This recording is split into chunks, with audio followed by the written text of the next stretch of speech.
5, 4, 3, 2, 1. Well, my country is Canada, right there. It is just north of us, and it is a place we should all visit. But it's an easy car ride. If you do go, don't forget your passport. They'll send you back, or at least have the enhanced license. I picked Canada because I thought it was just a cool country. I've been there a few times, and I really want to go hunting in Canada. And I'll be presenting information that I found just interesting. I'm going to talk about just some general information, human rights problems in Canada, and the sustainable development goal that interests me is how they're like protecting their like mountains and forests and everything. Lastly, I would like to talk about how they like Native Americans are keeping traditions alive in Canada. I just want to talk about how awesome Canada is. Some background information. In 1497 was the first British claim in Canada. I got this information from the Canadian Guide. 1606, British settlement started. 1870, Canada's first money was made. 1904, Saskatchewan and Alberta were created. 1931, Canada gets its full independence and is separated from being a different, its own country. The Banff blog told me that the population is 38.25 million. And rural areas have less than 1,000 people and a population density of fewer than 400 people per square kilometer. And then just some general size information.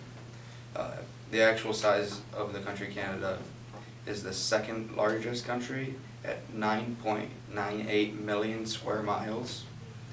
Canada has the longest coastline in the world of over 125,000 miles. Canada also has the largest international border. And then I would like to talk about, for my choice, how Canada's native people are keeping old traditions alive.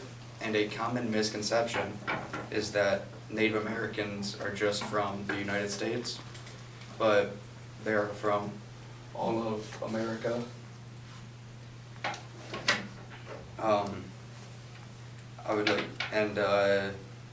They are like cooking the same foods and hunting and trapping and fishing with the same things as they were back in they were doing way back before. One like fishing with old traps and hunting with spears that they made, or hunting with a bow and arrow that they made with like a rock and a shoestring. Some of them will even go as far as hunting whales still. They made that legal again. And this is a picture of a few people that went out in a little boat and speared a whale, brought it back, and then they'll share it with the whole tribe. Over many months they'll eat a whale, which is quite crazy with how small the boats they use are.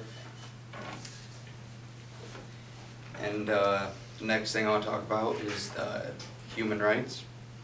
And the Department of Justice told me that the indigenous girls are 12 times more likely to be murdered or go missing than other people. And human rights problems are almost uncommon in Canada. They're pretty nice people overall, but indigenous females go missing so much more often.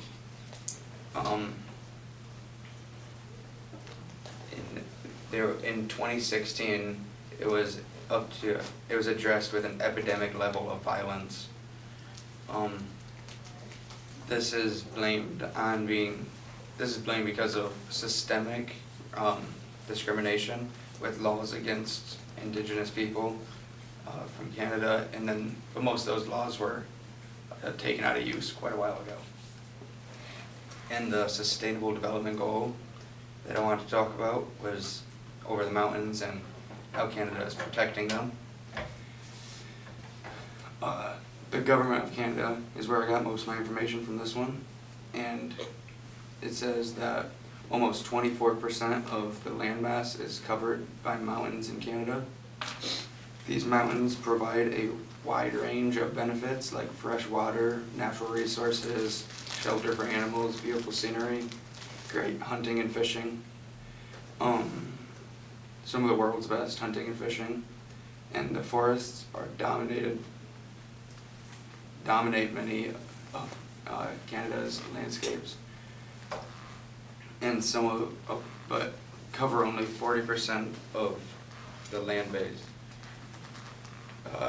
95% of Canada's protected forests, 9% of Canada's forests are protected. About 24 million acres of forest area is protected, and $25.2 billion goes toward that development goal in support for those forests in the community. And that's all the information I got about Canada. I covered the basic information, Sustainable Development Goal, human rights, and then one interesting fact I thought was pretty cool. Don't forget your passport if you ever decide to go to Canada.